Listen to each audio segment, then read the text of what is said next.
Bah oui, en fait, moi, ado, j'étais hyper introverti. J'ai eu un peu du mal à l'école, dans le sens où euh, j'avais un appareil dentaire. Enfin, j'étais très complexé sur mon apparence.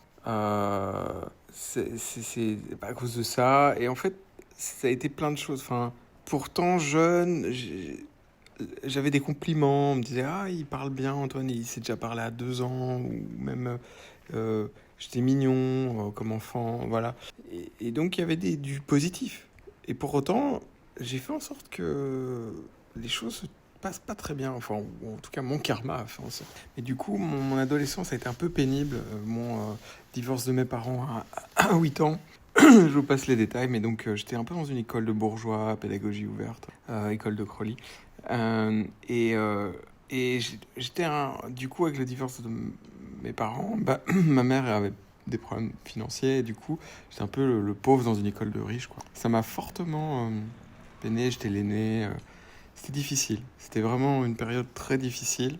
Et du coup, à partir de 16 ans, j'étais en psychanalyse, parce que mon père faisait ça, un artiste, et lui-même artiste, il croyait suisse-allemand très fortement à l'école de Vienne, à Freud, à tout ça. Et du coup, je parlais de ma mère, je parlais de mes parents, en pensant que j'allais décortiquer de pourquoi j'allais pas bien.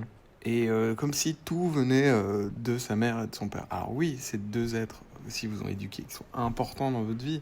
En fait, c'est là que je me suis rendu compte que la psychanalyse freudienne revenait toujours autour de l'inceste, de la mère. Et je voyais que le psy avait un biais et que quand je lui expliquais mes rêves, j'adorais analyser mes rêves, mais on aurait pu les interpréter, je sais pas moi, sous le spectre du karma ou de la médecine urvénique, peu importe. Mais là, c'est Freud, c'était.